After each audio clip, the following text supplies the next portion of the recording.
हवाले से काबिल मजम्मत, काबिल शर्म और हमारी अदलिया की तारीख में एक और बदनुमा दाग, एक और घटिया तरीन फैसला।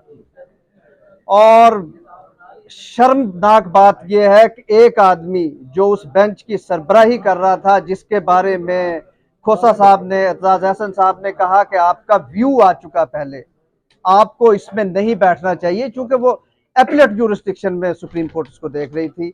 और उस आदमी ने ढिठाई से कहा कि मैं तो बैठा हूं। ये फड़ेबाज और कब्जा ग्रुप इस किस्म की बकवास करते थे। अदालत, आप पाकिस्तान की आला तरीन अदालत की कुर्सी पे बैठ के इस किस्म की बकवास हमने पहली दफा सुनी है। अगर कोई तौहीन समझता है तो ये तौहीन हम करेंगे। इस किस्म की हरकतें अगर ये जजेस यहाँ पे करेंगे तो इनकी कोई इज्जत नहीं होगी। दूसरी बात यह है कि मुझे अभी बहुत सारे दोस्तों ने पूछा कि ये जो कल पिटीशन लगी थी जस्टिस अली बाकर नजफी साहब के पास, जिसमें उन्होंने वो आरोज के केस को स्टे किया है, देखें ये पीटीआई का मौक़िफ़ है। मेरे सामने खान साहब ने कहा, हामिद खान साहब ने पिटीशन के लिए कहा, और ये बिल्कुल वैलिड हमारा ग्राउंड है।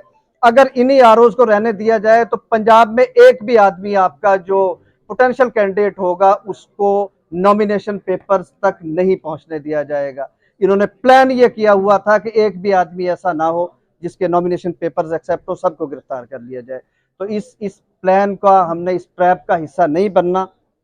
और मैं बिल्कुल ये बात कहता हूं कि इलेक्शन कमीशन को चाहिए कि फौरन अमेंड करे उस लिस्ट को, जुडिशल ऑफिसर्स को इसमें आरओ लगाया जाए और शेड्यूल फौरन दिया जाए। दूसरी बात यह है कि शेर अफजल सर मरवत साहब ने जो रूल ऑफ लॉ के हवाले से ये सारी कैंपेन स्टार्ट की है, तो 16 दिसंबर 2022 को सैयद शादाब हुसैन जाफरी साहब की क़यादत में हमने rule of law movement start की फ्रॉम सुप्रीम कोर्ट बिल्डिंग, और मुझे उसका पहला कन्वीनर बनाया गया। और मैं अल्लाह का शुक्र अदा करता हूं कि हमने इस सारे प्रोसेस में 73 के करीब प्रोग्राम पूरे पाकिस्तान में किए। कोशिश की कि लोगों को शऊर दें, कोशिश की कि लॉ की बात हो, कोशिश की कि पीटीआई का जो नारा है वो लोगों तक पहुंचे। बाकी ये जो सख्तियां हैं ये आती जाती रहती हैं। इस किस्म के जुल्म हमेशा से होते रहे हैं। जो भी हक की आवाज़ के साथ खड़ा होता है, जो भी हक की बात के साथ खड़ा होता है, ये छोटी मोटी बातें, ये छोटी मोटी सख्तियां उस बड़े मकसद के सामने कुछ नहीं है जिसके लिए हम खान के साथ हैं। मेरी पिछली जुमेरात को खान साहब से मुलाकात हुई थी, और मैं समझता हूं कि मेरी सारी की सारी जो हार्डशिप्स है ना, उनकी मुझे फीस मिल गई।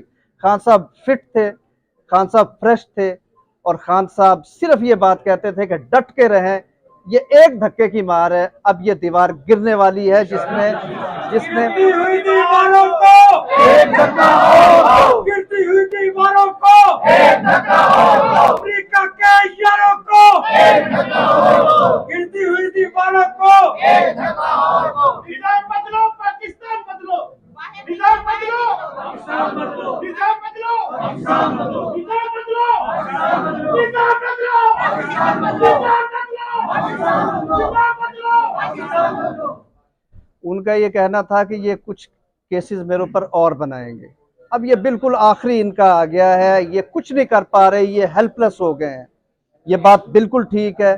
अभी जाफरी साहब सारा शेड्यूल भी बता देंगे। हम बिल्कुल बाहर निकलना चाहते हैं, हम बिल्कुल कन्वेंशंस करना चाहते हैं, हम बिल्कुल सड़कों पे आएंगे, हम किसी से खौफजदा नहीं है। शेड्यूल हम कहते हैं कि फॉरेन इलेक्शन कमीशन अनाउंस करे। हम चाहते हैं कि हमारे कैंडिडेट्स नॉमिनेशन पेपर्स जमा करवा दें। हम चाहते हैं कि पीटीआई के जो इलेक्शन लड़ने वाले हैं उनको मौका दिया जाए, और उसके बाद ये मैदान लगना ही लगना है, और इंशाल्लाह जीतेंगे हम। अब मैं